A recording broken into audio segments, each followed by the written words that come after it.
Tayo dito pa rin sa may Skagway. Ayan. Bumaba ang mga turista ngayon para yan, mamasyal-masyal muna sila. Ang ganda ng klima, malamig. Nag-ano ko para kung nagpapagpitit sa sobrang ano. Hindi ko alam kung kape ba yung nainom ko kanina. Maganda yung paligid niya, malinis. Tapos ayan yung mga turista. Mga yate. Ayan, ang ganda. Ang ganda ng paligid. Tingnan mo naman, malinis. Pati gilid walang mga ano, dumi-dumi. Maganda siya. Maraming mga turista. Pila-pila sila. Ang dami mga Apam hunter din dito. So, ayan. Hindi na ako nagpalit pa ng ng damit. Saka na yan. Ito, muna ako. Ang daming turista. Punta muna ako sa bilihan ng rep magnet, yung paborito ko syempre. Tapos mga collection ko. Bundok siya pero maganda siya, promise. Mas maganda pa siya sa Subic, mas maganda pa siya sa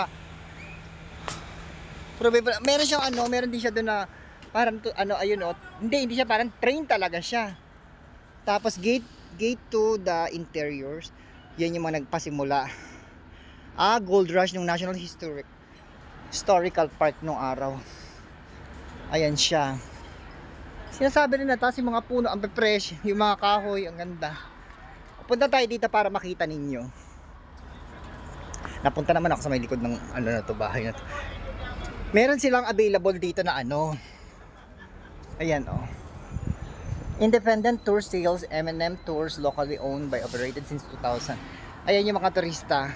So naka-organize sila na nakapila naman sila ng maayos. Tapos ayan na yung mga officer. Ayan, yung train. Sasakay sila ng train. Siguro papunta dun sa mining. Hindi ko naman hilig yung mga mining na yun, kaya hindi ako pupunta roon. So ayan sila, pila-pila sila. Kasi nga pupunta nga sila doon sa minahan. Ayan ang gagawin ko naman sa minahan. Dito ako sa souvenir shop. M&M Tours. King crab legs, kalibot. Gusto ko kung laging kumain ng lagi ako nagpe-prep ng mga seafood na hindi naman ako makakain ng mga seafood kasi nga meron akong allergy. Hindi ako makahinga. Tapos ang linis-linis ng mga restaurant dito. Dito sa sa land base. Malinis siya. Alaska King crab legs, pressed halibut, fish and chips. Ayan.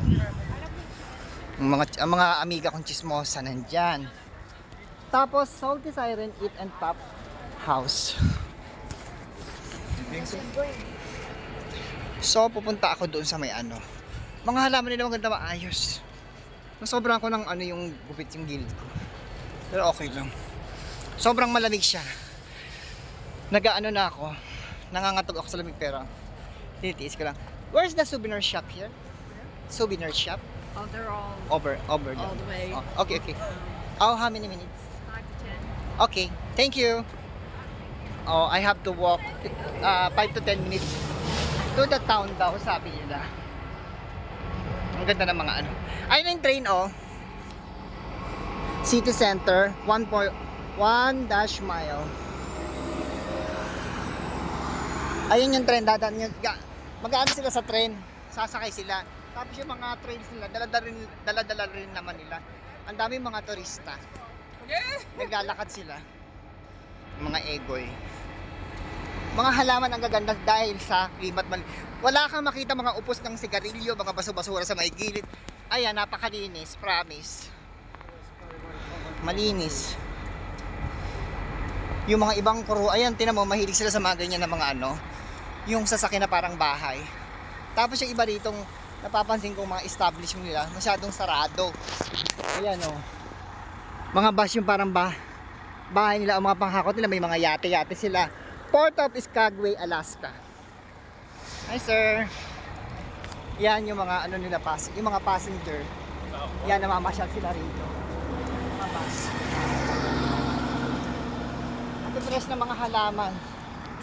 Tapos tinan mo yung mga baso. Yellow. Kahit ayoko sa yellow, Kasi naalala ko yung Oyo. Hindi, dito lang ako nagaganda sa kulay yellow, pero ayoko talaga ng yellow. Yan, nasa salubong ko yung mga turista. Medyo malayo nga kasi yung bilihan ng rito. Mga souvenir shop. Kaya lakad talaga ako. Para makabili lang ako. I-video ko lang. Ang laki ng tipak ng bato, ang lilinis. Pero bawal pumunta dyan kasi baka may mga ahas o kaya bear. Kahapon malalaking balyena nakita. Talagang hindi ako nahihiya na wala akong pustiso. Yan ang nakasanayan ko na kasi. My own home city, when I get there, I'll tell them all, Skagway is the great I know because I've been here in 1978. Okay. Ang laki ng aso. Ang laki ng aso. Kasama na may-ari sa nila. Papasok nila dun sa may loob ng bus.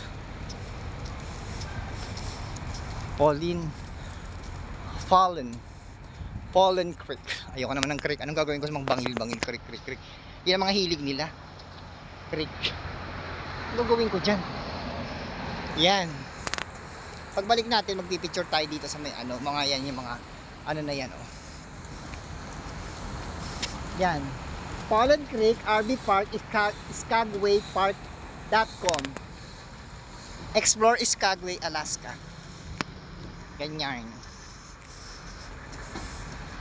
Ayun, ang punta sila, mahilig sila sa mga bangil-bangil. Pero, ibababa ko muna tong video. Ay, may apam. Kasi, naiihi ako. Tingnan mo yung mga nila dito, maayos, malinis. Yung damo, ang linis-linis. Tingnan mo po. Pag nasa luneta yan, Diyos ko, sasapinan lang nila ng payong karton yan. Nakabuo na ng bata. Ihi na nga muna ako. Naiihing-ihi na ako. See you, bye-bye.